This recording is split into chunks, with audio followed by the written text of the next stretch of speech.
All right, guys, you have Mark Edward Blanton from the Real South Africa, and we got a special treat for you. We have Savanna Blanton all the way from Dallas, Texas here, and she has a special story.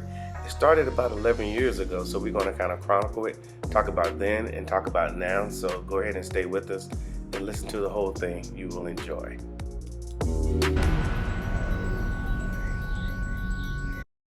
For those that are looking to relocate, we have a book you can purchase. Check it out on our website now. All right, guys, Savannah's journey to South Africa has been a long one. Like I said, she's been coming back and forth for 11 years when she was a very young person, but now, she's grown and she's doing her thing as a flight attendant in the United States. But she just happened to come here to visit again.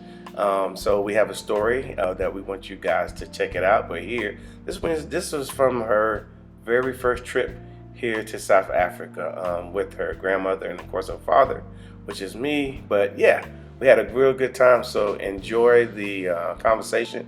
And like I said, the Real South Africa story started a long time ago. Enjoy. All right, everybody, this is Mark Edward Blanton from the Real South Africa, and you guys probably recognize the person sitting beside me. If you don't, let me introduce her. She goes way back. She's my daughter. She comes from, where were you born at? You tell me. I was like, Raleigh, North Carolina. Okay. Tell them who you are. Tell them a little bit about you. I'm Savanna Blanton. I'm the next generation of the Real South Africa. Oh, y'all heard that?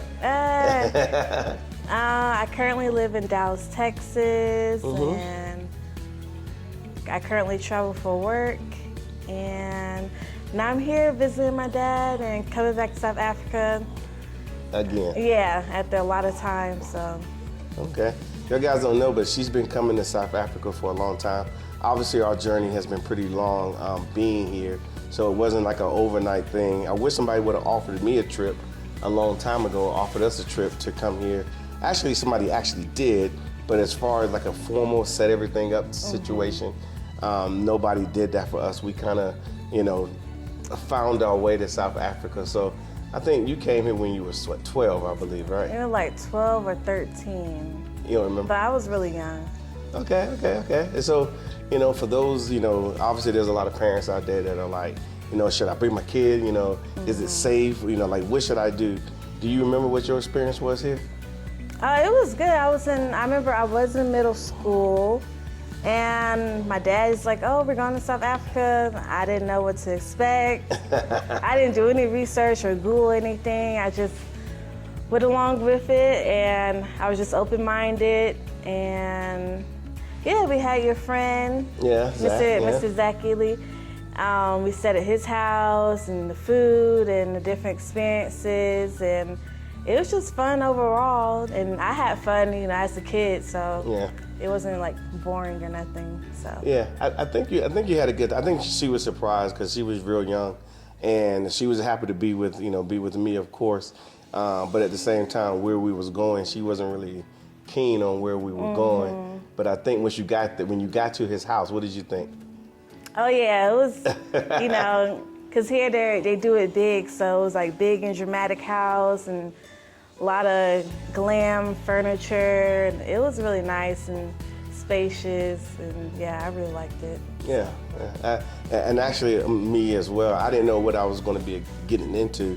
I knew I met Zach, when I came here for World Cup, but I didn't know, all the particulars. So when he said, come through and bring your family, I was like, you know what, I'm gonna bring my family and whatnot. So I think Savannah, like I said, she's been here 6 or 7 times for various reasons. I just noticed that every time she comes here, before we even moved here, you was coming here, right? And asking to come here. Yeah. I think one year we came here for like my graduation present. I wanted to come back to South Africa, so he made it happen. So yeah, she was like, Dad, I'm gonna say, Savannah, what you want for your graduation from high school? Now keep in mind, she had a very nice reception. That reception was nice. Yes. Yeah, it was nice. Okay.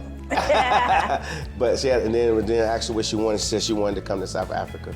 So we came and we spent a lot of time together here on the continent. So let me ask you this, Savannah. So would you suggest that parents bring their young kids to South Africa if there's an opportunity? Yeah, I think they should, just coming here is family friendly and they'll have a lot of fun. So many activities. South Africa is so big, different cities, so it's endless amount of exploring, and especially with learning about history, Nelson Mandela, you go to like his house, and you learn about apartheid, went to Soweto, so I got to learn about that. So it's also educational, so, Now, I remember us going to, you remember we jumped in a car, drove a whole bunch of hours, we went to Kruger National Park. Yeah, that's what I was talking about. Yeah, that was pretty cool. Yeah, because it's so big, it's so much stuff, so. Yeah. Yeah, we drove a long time, but it was worth it, Yeah. Got to like pet the cubs, the baby lions, and I got to pet a cheetah, so. You did? I don't remember that. Yeah, I got to pet the cheetah. She said she petted them, y'all. Yeah, so. Yeah. It was fun. Kruger National Park is a great place for people to go, especially because some people ask us all the time, is there stuff to do for the families? Is there stuff to do for the kids? There's a lot. Yeah. Even at the mall, the shopping centers, there's like fountains that kids play in water. There's always like some type of jungle gym for the kids while like you eat, they can go play. It's everywhere. So. Yeah. And that was when she was a kid. Now she's about to be 24 years old, my people. 24. That time has flown by, and she's still coming here. She doesn't find it to be boring, so to speak. Yeah. Okay. But now I'm just used to it. So when I came down this time, I didn't really want to do anything. I just want to come spend time because I've been here plenty of times, and I'll always come back. So. Yeah, I have time. Yeah, and then you got a chance to go to Cape Town. I think one time you came. Yeah, we went to Cape Town. I took you to Cape Town. So that was fun. Yeah. And that's a whole different environment, even though it's in the same country, it's a different environment. Joburg and Cape Town, so. Yeah. Now, guys, I haven't taken her to Durban yet, so I got to get her on that. It just seems like every time she comes, like the last time, before this time, it was Thanksgiving. Thanksgiving. COVID just kind of stopped a little bit. Yeah, well, it stopped enough so we can have a nice Thanksgiving. We brought, the family came through, a lot of the family members came through, and it was some of their first time. Yeah. Remember, some of them were looking around like, man, is this, so this is South Africa? Because they didn't know, they had never been. I think of, he was floored. Oh yeah, he liked it. Yeah, he was like, I'm from Sacramento, I thought we was doing it. Cali life. Yeah, he was like, nah, this is it. And of course, he likes to work out in the gym, so he went to the gym and was like, the gyms are really nice here and so forth. So, but okay. So you say it should be highly recommended. I highly recommend it because it's not some place that everybody goes and everybody goes to like London, Paris, or Mexico, just something different, and it's kind of like a conversation starter for anybody. So just be like, I went to South Africa, and people automatically interested because a lot of people don't go, especially like Black people. Yeah. They don't know anything about it, so kind of get to educate people on it and stuff. So it has widened your horizons and gave you, I guess, some access to some things that you probably wouldn't have access to because you've been here. Then you meet people and you say, oh yeah, South Africa, and you talk from experience versus on Google. Yeah. Yeah, and it makes a difference. Yeah, and then especially with coming to Africa in general, it kind of widen my horizons, be able to accept more cultures and learn about different cultures. With just being here, I'm more receptive to learn about different people. Because it is a melting pot here, so when I go out into the world by myself, I'm interested about learning different people and their cultures, their food and everything, their music. Yeah, of course. And she's referring to the Amapiano music. Yeah, she likes the Amapiano. So now, like I said, right now you are, you're grown now. I gotta let it go, y'all. Not so much, but you know what I mean. And you're a flight attendant, and you fly all over the U.S. I think you've flown to Canada a few times. Yeah, just Canada, Mexico, and the U.S. Yeah, and that's been a good experience, obviously, and whatnot. But I think being able to be young and to have some freedoms, even coming here, because I know you feel free when you get here. You feel it's completely comfortable, completely like very chill. Yeah, like beyond chill, like Yeah. Yeah. Okay. And then of course, like I said, you're a flight attendant now, which is good. And of course, you got more aspirations. Can you tell them about your aspirations? Go ahead. Well, since I'm able to fly to South Africa at a young age, I'm okay with traveling, or like me, I moved from North Carolina or Virginia all the way to Texas by myself, so I'm not scared to leave the country or state and stuff. So yeah, I'm a flight attendant right now, and then I'm trying to go like corporate/private, so I can go to even better destinations and stuff. So Okay. yeah. So traveling has been in your past. Now is definitely gonna be in your future as well. So. Yeah, it's an everyday thing for me, so that's why I wanted it to be. Okay, because I know there's some young people out there, because you saw somebody else doing it, being a flight attendant, and you said you wanted to do it. Yeah, I think I saw it in the South African airport. It was a bunch of, I don't know if they was like black or brown skinned girls, and they had like these pretty green uniforms and like a little hat. And they looked so pretty, so I was like, oh, I want to do it. So, Yeah. And I did it, so I'm here. Yeah. So traveling is definitely important. I guess getting out of your comfort zones of where you was raised and what you know. And I think you've done a really good job of obviously because I know you very well that you get out of your comfort zone when you need to. And then like I said, coming here, I think the first time you came, is this the first time you came here by yourself? No, for Thanksgiving. Well, kind of. But it was one time I flew back to the U.S. by myself. Yeah. I went from here to Dubai, and then Dubai back home. Yeah. So I did that by myself. But Thanksgiving, you didn't realize that there was family members on the plane. Yeah, so I was with family members. Kind of like. Yeah. Okay. It was like right there. But yeah, this time was my first time by myself on a plane. Just got my ticket, hopped on the plane, and came all the way down to the motherland. So tell me about this flight, because we get a lot of people is like, perfect. You are a flight attendant. Tell me about the planes that you fly domestically in the U.S. and international here, coming here. Are they the same type of planes? No, if you fly a lot, there's different sizes of planes. The amount of seats. If there's first class, not all planes have first class or. Economy plus. So it all varies, and it depends on the flight load that they have for the different destinations. So for coming here, the plane is, it's much bigger. Yeah, it's pretty big. It's not the biggest one. Like when I went to Dubai, that was like the double decker one with the stairs. Yeah. But this one was just like a decent, big plane. It had like 3 different types of, cabins, so first class, the plus, and then the economy, and just sit there, watch your movies. Yeah. They bring you a meal, which it was good. I had like chicken. It was really good, and you just relax and then take a nap, and then we wake up. You're there in sunny South Africa. So yeah, it doesn't it sound, because in the States you first of all the planes are much smaller. I think it's like 5 seats across sometimes. Yeah. And these are like 10. I mean, they're almost twice the size, and it's just a more comfortable experience. And then the flight attendants that are there take care of you pretty much. So nobody's not stressing. Yeah. About getting here. Everybody's just trying to get here. So. Don't fret too much of looking at those. Man, it's 15 hours. Yeah, 15 hours in a small plane. But if you think about if you go to sleep or take a nap, it's like if you go to sleep it's like 8 hours, 7. If you take a nap, maybe like 3 or 4. If you watch 1 or 2 movies, that's like 2 hours. And you eat. Yeah. Eventually the time passes, and then on a plane is.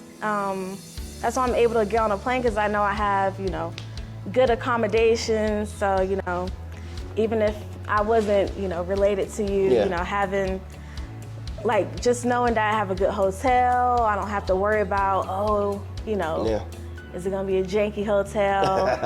You already know, you got the reviews, you got the videos, so you just put everything out there and you just come and relax and, enjoy the view.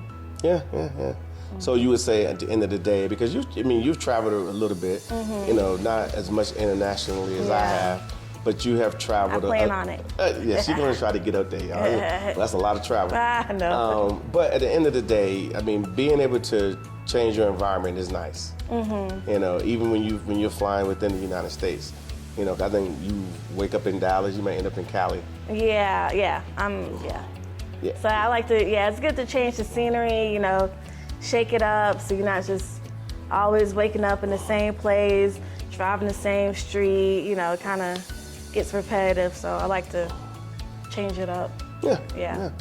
On a day-to-day basis. Day-to-day? Yeah, you do it day-to-day. Yeah. Yeah, but it's all good. So, I think we recommend that, you guys, find a good flight to get here. But at the end of the day, getting here, because I think most of the time when you do get here, you're pretty excited. Yeah. You're like. No, I'm always excited, especially I mostly come for the food. So. Oh, see. Yeah, we just had lamb chops, so I mostly come for the food. Yeah, and the food is worth coming for. Yeah, because you can't really eat like this in America. It's the only place you can really eat like that. Yeah, people think we be playing when we say it, but really do mean it. I always wait to come here because I know I'm gonna eat good quality food and good meals, so. Good locations, good service. Yeah, I don't have to, eat Applebee's or Chili's and stuff, so I always wait till I can come here so I can eat good. Applebee's and Chili's not so bad, but this is good, but it's this right here. Yeah. After a couple years, you want something different. Yeah. I do agree with you. And so would you say,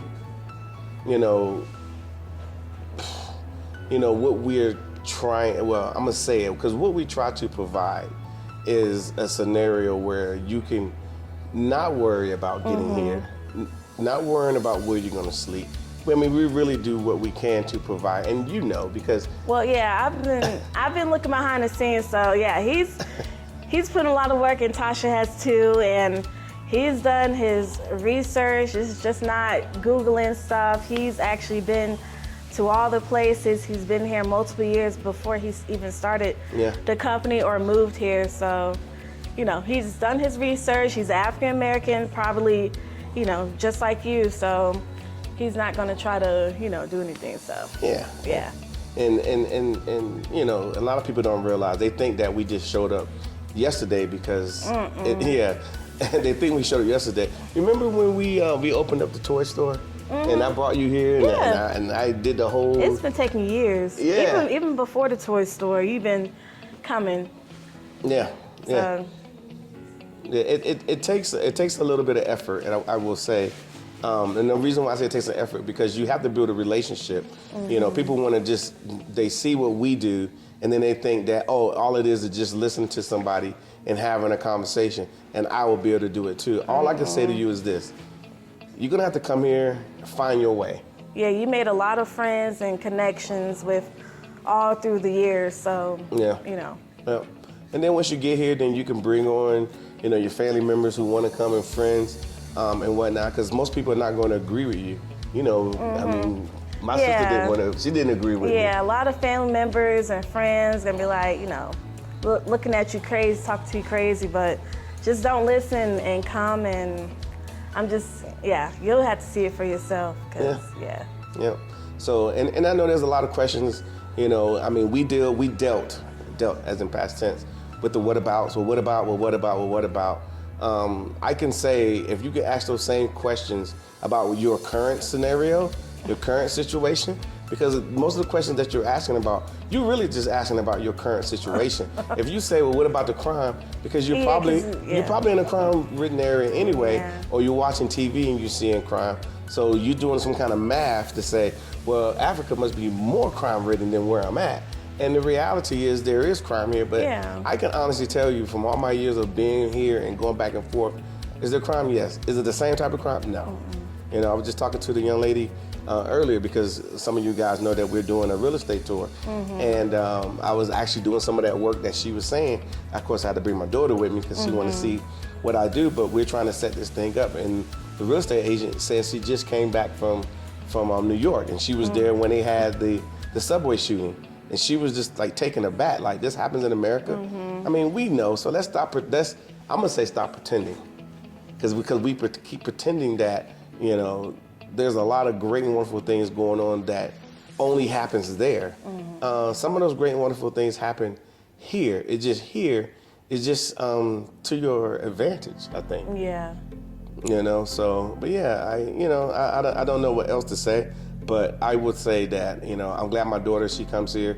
If it was like people think, I'm more worried about her in Dallas, honestly. You know, with when the snow happens and the ice freezes over and Dallas is frozen over. I'm over there calling. You know, it's sad because I'm standing in a nice. I'm probably in the pool, calling her, but I'm like, what's going on? Or just the stuff in general that's happening. You know, I worry. I don't think you worry about me too much, do you?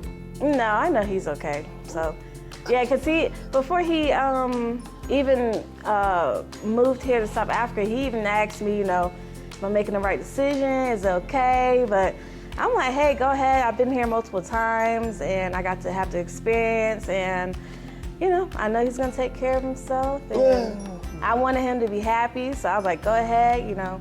Because when he left, I was like I was like 19, so I was kind of like, you know, adult, so I was able to take care of myself a little, so. Yeah.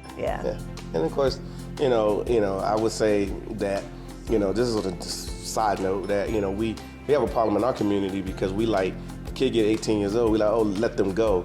And that's not the case at all. They're going to be our kids forever until we're gone, and then we're still going to be probably laying and rolling in the grave, like, man, I hope they're okay, you know. So I always keep an eye, and of course, I'm fortunate because I got a lot of friends, and she doesn't know that I got friends standing by if something happened to right now, or if she was in Dallas, that people would just show up and whatnot. You've done a lot. Even I just got my car a couple months, and he did all of that through WhatsApp, FaceTime. Yeah. And he was able to get it done, you know, all the way from over here. So I was in Dallas. Yeah. It was like 2 or 3 in the morning. I'm on the phone with the FaceTime or whatever it was. FaceTime it was crazy. But we got it done. Yeah, it got done. So now you're he's always there. He makes sure I'm good. So so that's why I have a problem. Yeah.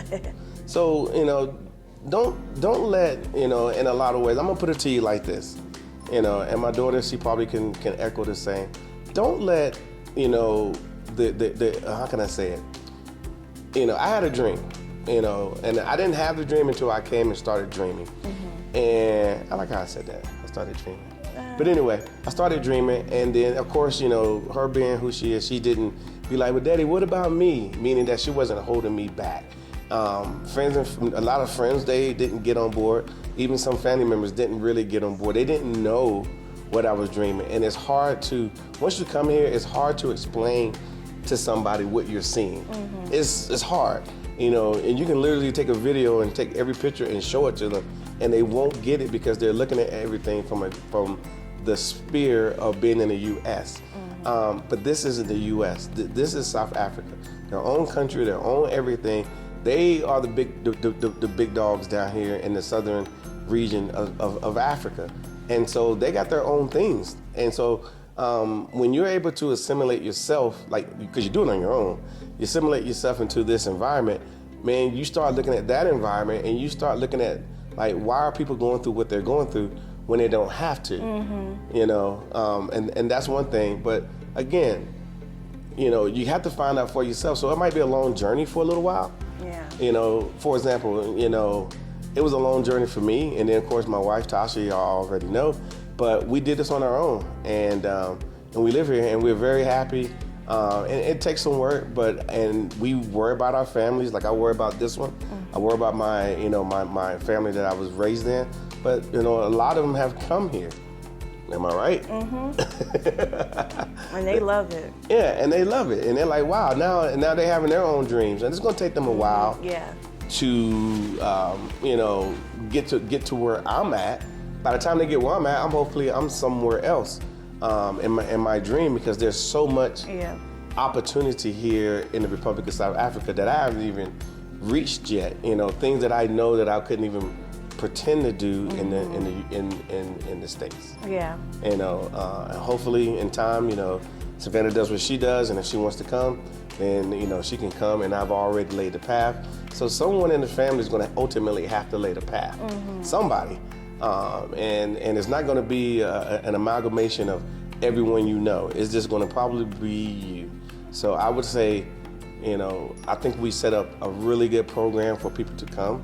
There is no scenario where you can just call a company as an African American and say, hey, I want to go to South Africa.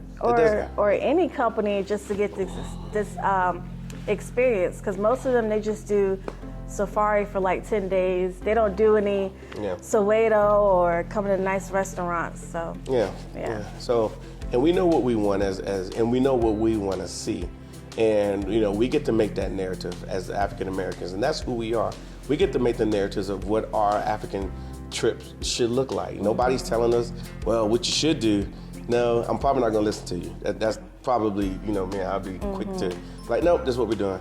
And then we get people that come here, and a lot of you guys have seen the, the first impression videos of people who come. And trust me, most of the time, those people, if they actually sat down and told their actual story, like when we started talking on the phone, and how nervous they were, I'm sure when you came, there were people that were. Oh yeah, yeah, it was.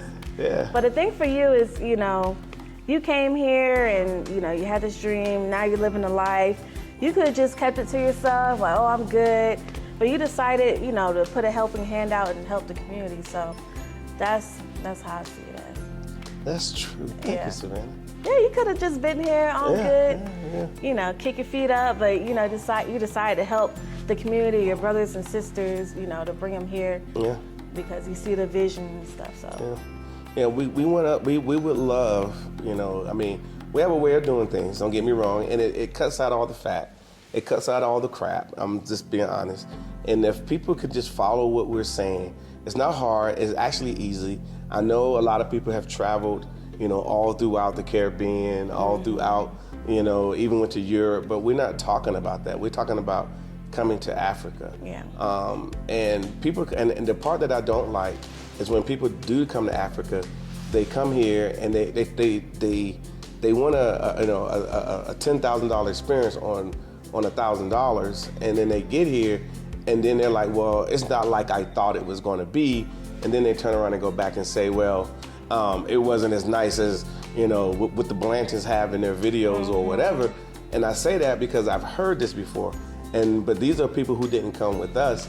They decided to go on their own, and then they try to have the same experience, and they find out that it's not that. Because things have to be reserved, because people are here. A lot of tourists come here, a lot of people. So try to work with us. I understand, but I can honestly tell you 100% of the people that has came through us were very appreciative. And those are the ones that you see in the videos, because they're asking, and for the most part, hey, let me do a video. Is there a way I can do a video? We're busy. We don't have time a lot of times for these videos, but we do them, and people, because they want to tell other people. Yeah, because those same people keep coming back, and then, oh, let me see a house. Oh, let me go see Cape Town. Yeah. They just keep going down the rabbit hole of, the greatness of South Africa. So, yeah. Ma'am, and it's not perfect, don't get me wrong. It's not perfect, but I can tell you this. If there's nowhere in the U.S. that I would want to live, to include the town I grew up in, to the town I was born in, and all the cities I've been in the U.S. And wherever you're sitting, I probably don't walk in your city, because of my previous employment. When I was actually employed by the government, I've been in almost every city, and they're basically roughly the same for the most part. The Chili's might be over here versus over here. It is.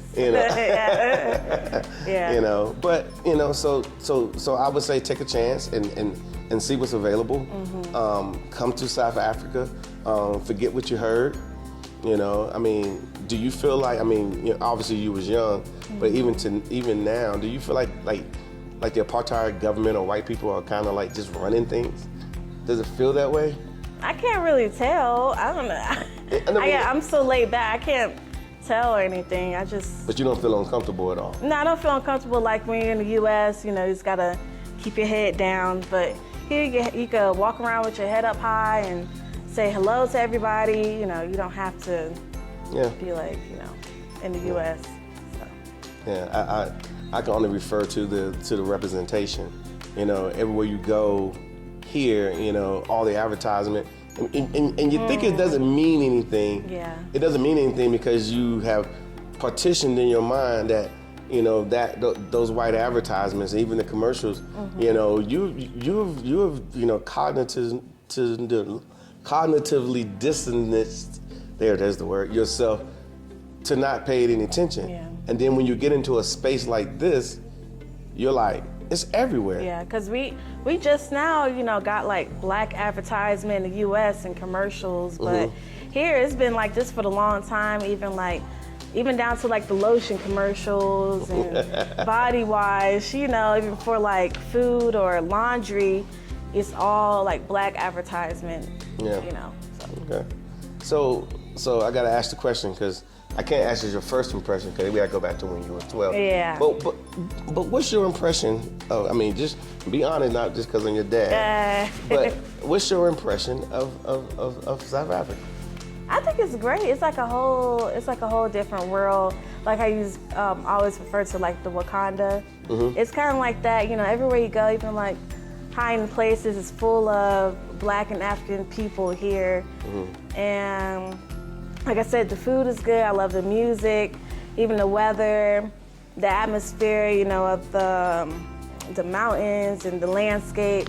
It's just so beautiful. The sunset. I don't know, there's so many things. It's just, I don't know, it's just a good feeling here. So, yeah. Okay. So that's your impression. Well, my impression up to this point, and I do want to give one. My impression up to this point is you know, South Africa is open. You know, I mean, can we just move here and just start fresh tomorrow? No, that's not the case. But they give you an opportunity to at least come here. I mean, I think spending 90 days somewhere is very liberal. It doesn't cost you anything. They don't charge you anything to do that. So coming here and being able to walk the streets and explore without having to be concerned. When I went to Paris, London, Rome, Venice, I mean, you name it, all the places, it was like, oh yeah, there's a black guy. And then they want to know if I'm African or am I from America? And they speak to me, oh, he's American. And you're constantly answering that question. Yeah. And it gets to be a little bit exhausting. Here, that's not the case at all, and nobody cares. So with that being said, I'm gonna leave it there, but I truly appreciate the fact that you guys are watching this video. Make sure that you share and subscribe to our channel. Make sure you push it out to everyone. And Savannah, do you have anything else you want to say? I think the last thing is just to make sure you come here in time, because even though it is big here in South Africa, it is rapidly growing with every type of industry. So now's a good time to come, really. Yep. All right, guys, we'll see you later. And of course, subscribe to our channel.